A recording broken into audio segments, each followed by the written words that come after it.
Universitas. Esta palabra proviene del latín y define a toda comunidad que se organiza con cualquier objetivo.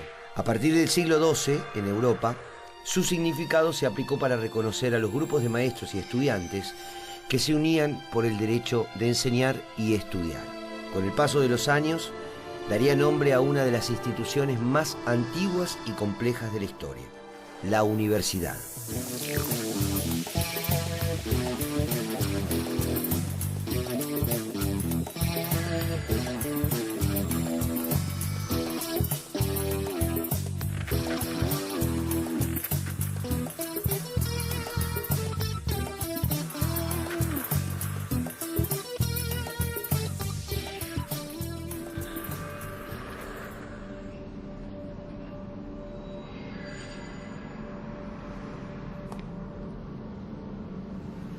El siglo XX llega a un mundo en tensión.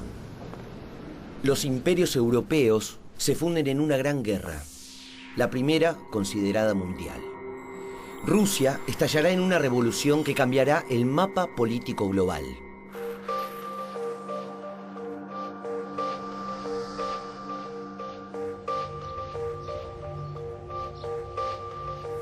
En América, México vive el levantamiento de sus campesinos en defensa de la tierra. Las nuevas técnicas de comunicación acortan los tiempos y las distancias. El mundo se acerca.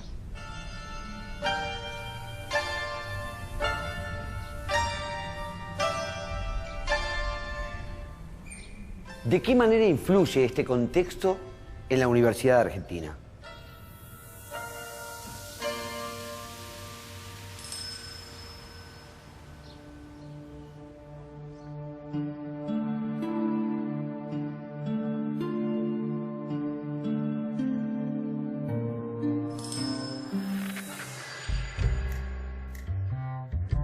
El crecimiento social de la Argentina de principios del siglo XX originó demandas de mayor participación política. Fuertes movimientos sociales generaron condiciones para reformas que culminaron en las leyes de voto obligatorio y secreto, aunque limitado a los hombres. Emergió así la figura de Hipólito Yrigoyen, quien llegó a la presidencia en 1916. Este primer gobierno radical impulsó cambios tendientes a ampliar la participación ciudadana, la democratización de la sociedad, la nacionalización del petróleo y la difusión de la enseñanza universitaria. El control de las universidades estaba en manos de las academias, integradas por personas que influían también en otras esferas de la vida social. En el inicio del sistema, esos académicos eran elegidos por el Poder Ejecutivo y a su vez elegían al rector. Luego, los nombramientos se dieron por cooptación y de manera vitalicia. Entre 1903 y 1906, esta situación fue muy cuestionada en la Universidad de Buenos Aires y provocó enfrentamientos importantes en sus facultades de Medicina y Derecho. Entonces, se propusieron cambios que fueron aceptados por su rector, Eufemio Uballes. El poder pasó a ser ejercido por los consejos directivos elegidos por el cuerpo de profesores en asamblea. En Córdoba, por el contrario, Las autoridades universitarias, mucho más conservadoras, se negaron a incorporar modificaciones y mantuvieron las normas de 1880.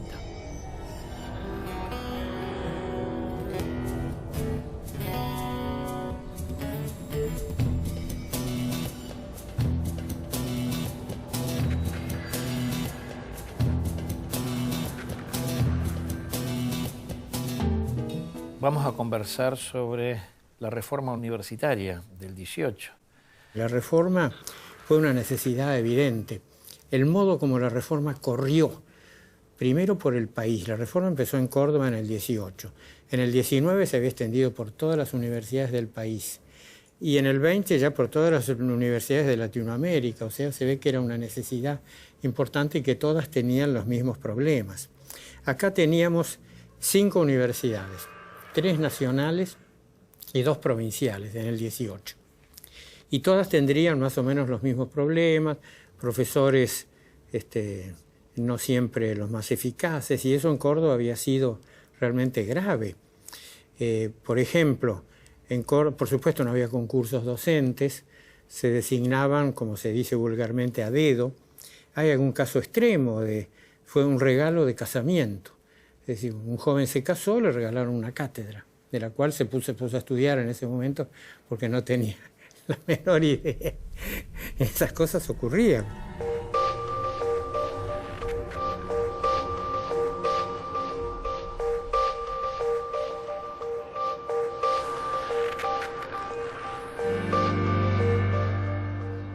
A fines de 1917, los estudiantes universitarios realizaron protestas y planteos que tuvieron una gran repercusión social. La Universidad Cordobesa, en manos de familias de la élite local, contrastaba cada vez más con los nuevos sectores sociales que se iban incorporando a los estudios superiores. Los estudiantes de ingeniería y medicina comenzaron los cuestionamientos. En diciembre de 1917, las autoridades de la Facultad de Medicina habían cerrado el internado del Hospital de Clínicas, donde se realizaban prácticas y residían los estudiantes que no eran de la ciudad de Córdoba. El centro de estudiantes denunció que el cierre obedecía a un desconocimiento de la práctica hospitalaria y que la enseñanza en la facultad era absolutamente teórica. Se cuestionó también los mecanismos de designación de docentes y empleados administrativos y la forma de gobierno de la universidad. En marzo de 1918 se creó un comité pro reforma que presentó reclamos al Consejo Superior, pero el Consejo no tomó en cuenta ninguna propuesta. Los estudiantes declararon entonces una huelga general y solicitaron al Gobierno Nacional la intervención de la universidad. El 11 de abril se conformó la Federación Universitaria Argentina, con representantes de todas las universidades. Irigoyen designó entonces un interventor en la Universidad de Córdoba, José Nicolás Matienzo. Matienzo reinstauró el internado de la Facultad de Medicina, reformó los estatutos y dejó el gobierno de la universidad en manos de los profesores reunidos en asamblea. Se esperaba que esa asamblea eligiera como nuevo rector al reformista Enrique Martínez Paz, pero los consejeros no respetaron el acuerdo con los estudiantes y finalmente resultó elegido Antonio Nores, expresión del conservadorismo que había conducido la universidad hasta aquel momento. Los estudiantes reaccionaron, irrumpieron en la asamblea, desconocieron el resultado de la votación y llamaron a una nueva huelga. Hubo violencia y nuevas movilizaciones en las calles. Tras el fracaso del acuerdo con los profesores, los estudiantes demandaron con más fuerza participar del gobierno de la universidad. El 21 de junio de 1918, el movimiento reformista de Córdoba proclamaba su manifiesto liminar, dirigido a los hombres libres de América del Sur.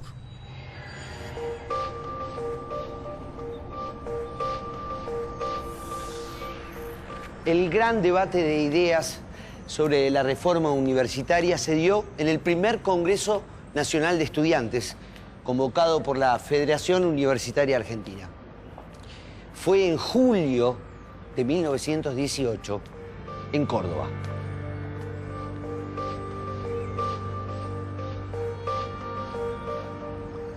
Ahí, los estudiantes discutieron un programa de ideas que pasó a llamarse reformista y marcarían al movimiento estudiantil y a las políticas universitarias en el futuro.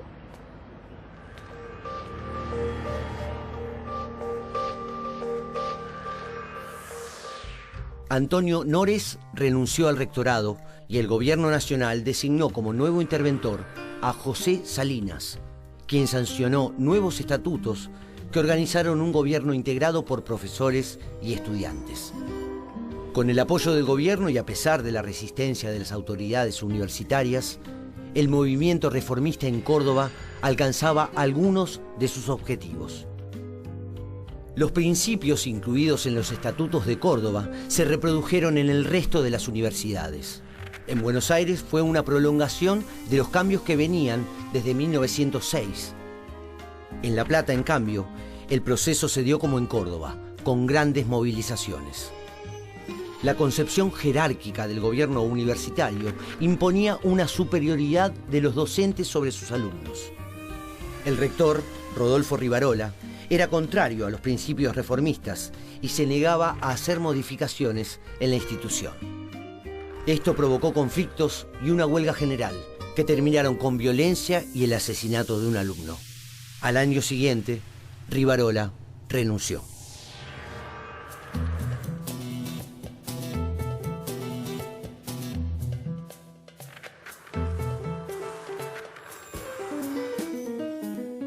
En La Plata, el gran conflicto sucede en el año 1920. Y es un conflicto muy violento con movilizaciones, protestas estudiantiles.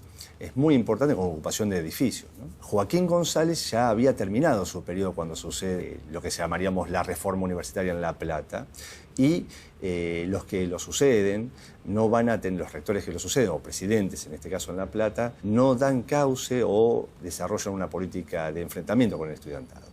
Lo que van a lograr las protestas estudiantiles es que el Poder Ejecutivo Nacional, el gobierno de Irigoyen, se aprueben nuevos estatutos. Se aprueban nuevos estatutos en 1920 que dan causa a gran parte de los reclamos estudiantiles que están sosteniendo en Córdoba y que habían logrado obtener allí y en Buenos Aires.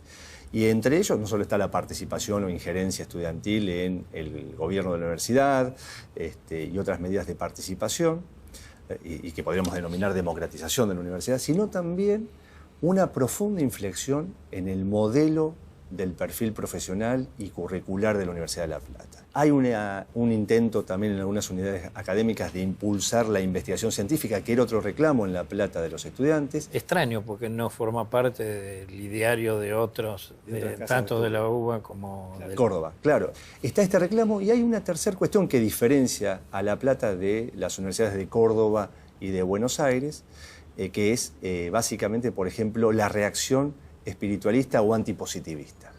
En La Plata, liderados por el filósofo Alejandro Korn, ¿sí?, hay una inflexión humanista. Se intenta crear y desarrollar carreras que tengan que ver con que den cuenta de la crisis de civilización que ha desatado la Gran Guerra Europea y la Revolución Bolchevique, que están en el escenario, en el contexto, en la coyuntura histórica en la cual se escriben las protestas estudiantiles.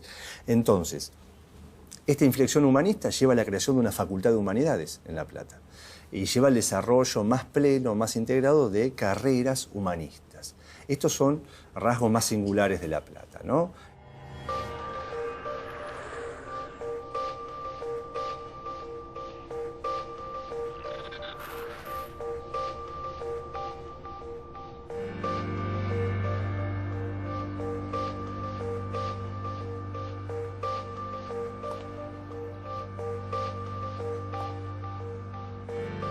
En 1919 se creó la Universidad del Litoral, la hija de la Reforma. Fue la primera universidad que se pensó con un carácter regional. A uno y otro lado del caudaloso río Paraná se establecieron las sedes en Corrientes, Santa Fe, Paraná y Rosario. Los estudiantes conformaron la Federación Universitaria del Litoral y se reunieron incluso con el presidente Irigoyen para llevarle sus planteos.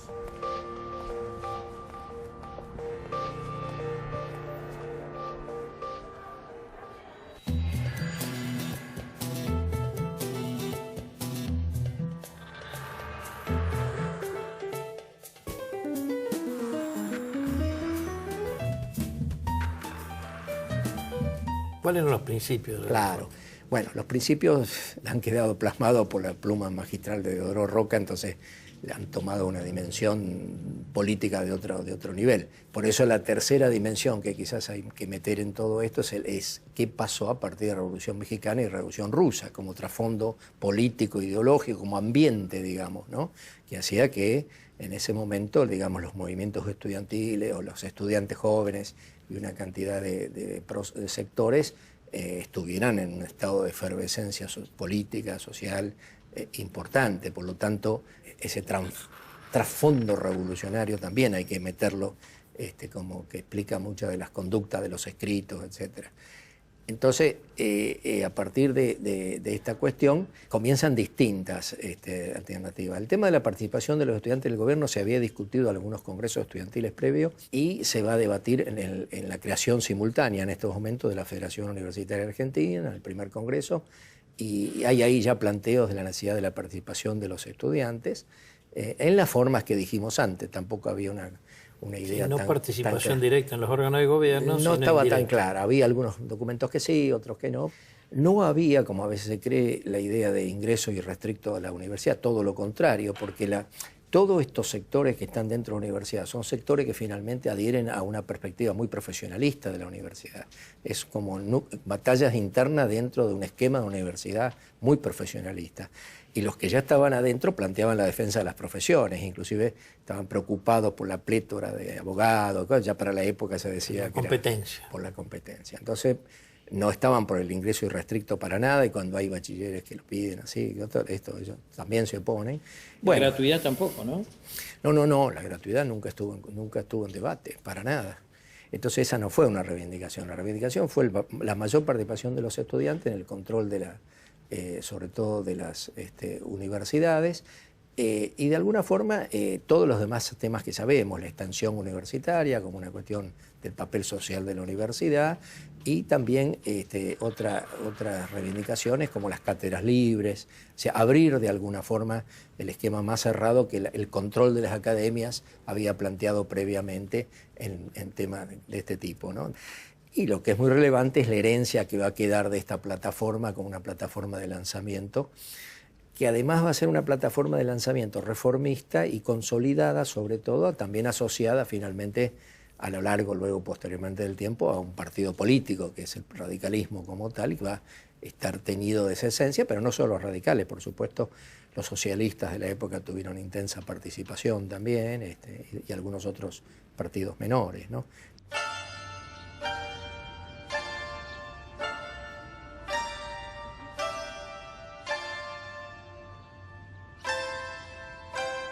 En 1921 se realiza en México el primer Congreso Internacional de Estudiantes. Participan delegados de América Latina, Europa y Asia. Del Congreso surge un fuerte apoyo al ideario reformista y se intenta crear una Federación Internacional de Estudiantes. Un primer acercamiento, un principio de unidad latinoamericana en el estudiantado.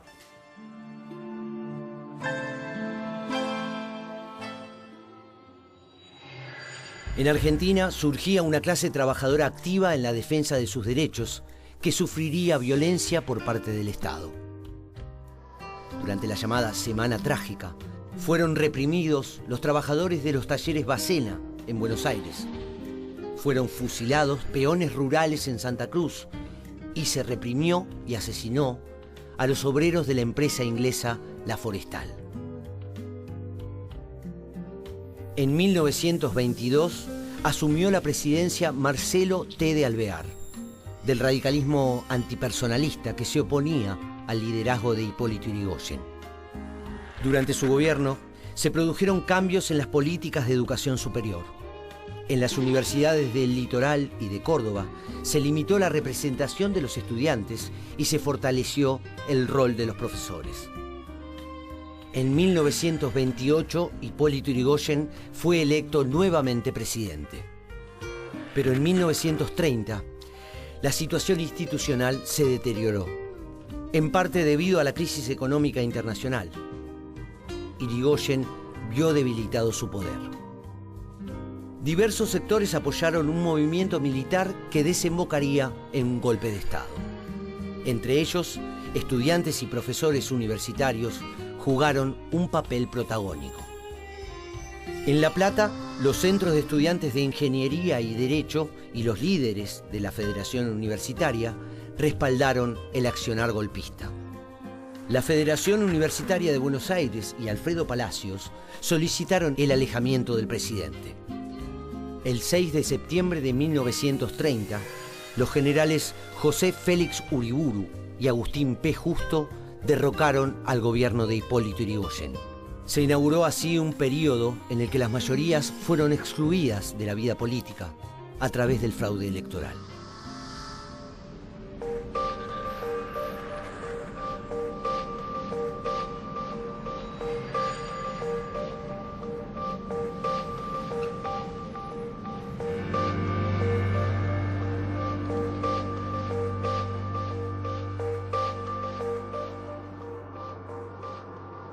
La falta de logros significativos de los procesos iniciados con la reforma y particularmente la corrupción de algunos sectores de la dirigencia universitaria vinculados a la política dividieron a los estudiantes y generaron muchas críticas. ¿Cómo afectó esta situación a las universidades?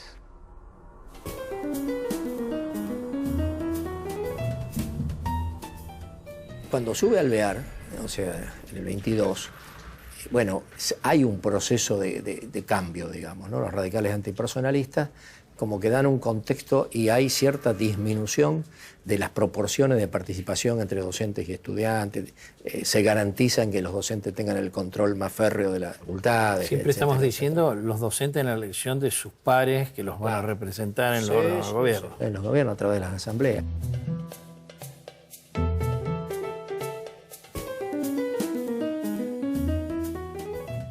En esa década del 20, lo que podemos ver y que se ve con claridad en La Plata y en otras facultades también, o en las otras dos universidades, es la circulación de intelectuales universitarios de izquierda.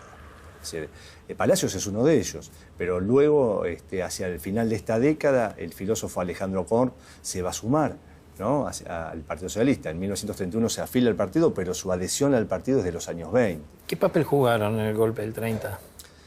Los intelectuales, los universitarios reformistas tienen un papel complejo y participativo, ¿no?, en el golpe del 30. ¿Por qué? Porque reclamaban la renuncia de Irigoyen. Es decir, en el clima, en el contexto de crisis económica y social con el cual estaba la Argentina hacia el 30, a la cual se agrega una fuerte crisis política y de liderazgo de Irigoyen, por ejemplo, Alfredo Palacios reclamaba la renuncia de Hipólito Yrigoyen. En este momento ya no estaba en La Plata, él estaba como decano de la Facultad de Derecho de Buenos Aires, ¿no?, decano de la Facultad de Derecho de Buenos Aires.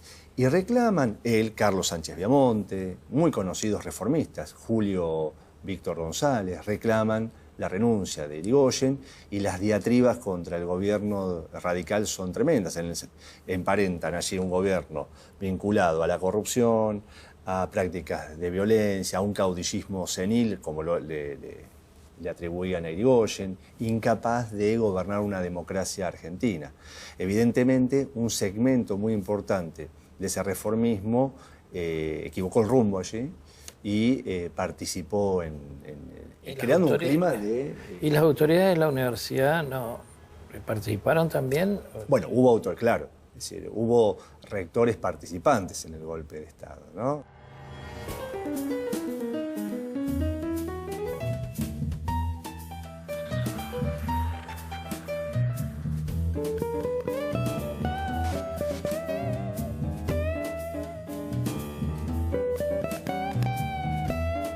Una reflexión sobre la reforma universitaria y su impacto en América Latina. Bueno, ahí lo interesante es que a diferencia de lo que pasó en la Argentina, los movimientos universitarios en distintos países de América Latina, y sobre todo hay dos ejemplos muy claros, que son el caso peruano y después el caso cubano, se tradujeron en una proyección claramente desde el punto de vista político, ¿no? Justamente por esta situación, porque para modificar la universidad había que primero luchar contra el poder político que no se había democratizado y que limitaba los procesos de transformación de la universidad. Y hay dos procesos que son muy interesantes, y con contenidos y con propuestas políticas que son muy distintos. Uno, la Alianza Popular Revolucionaria Americana, de Víctor Raúl Haya de la Torre, en Perú, el aprismo, ¿no?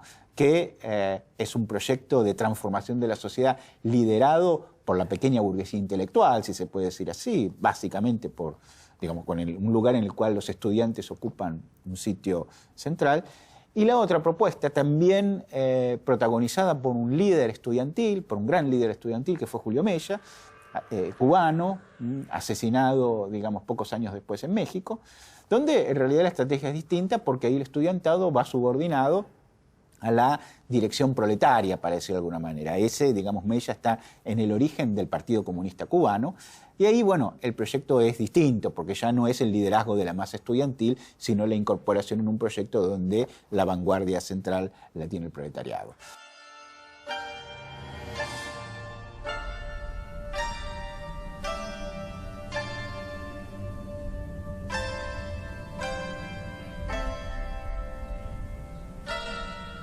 El movimiento estudiantil latinoamericano siguió gestando congresos para la integración regional en Montevideo, México, Costa Rica y Chile.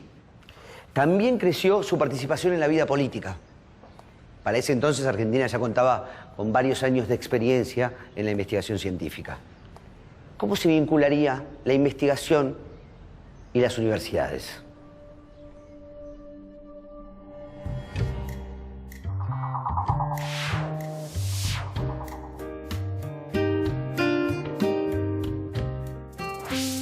Hay una frase de Voltaire que es interesante, que yo suelo mencionar. Voltaire decía respecto a las universidades y las academias que las universidades eran a las academias como la infancia a la edad adulta. O sea, las universidades eran infantiles, ¿no? Y la adultez en el desarrollo del pensamiento estaban en las academias. Entonces, eso se quiebra con von Humboldt y en el contexto de un proceso de reconstrucción del Estado alemán, en medio era una ciencia muy envuelta en el idealismo, no era la ciencia positivista todavía, pero efectivamente hay un cambio de modelo que se expandió muy rápidamente, sobre todo en el mundo anglosajón. De manera que, digamos, solo a partir de entonces, digamos, la ciencia académica y las universidades marcharon juntas en el mundo. La Universidad de Córdoba viene del periodo colonial, la Universidad de Buenos Aires se crea en 1821.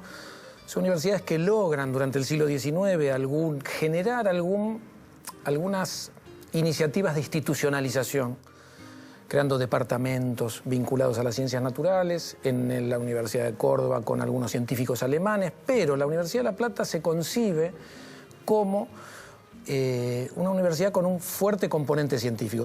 También, como curiosidad, está Johann Laub entre estos primeros profesores. Johann Laub es el primero que escribe trabajos en colaboración con Einstein. Tiene publicaciones, 1907, 1908, que son los primeros artículos científicos que publica Einstein en colaboración con otro colega. Esa persona está dando clases en la Universidad de La Plata. Dice un historiador norteamericano, Lewis Payenson, que probablemente el Instituto de Física de La Plata haya sido el primer instituto de América en el cual se hayan dictado cursos de teoría de la relatividad.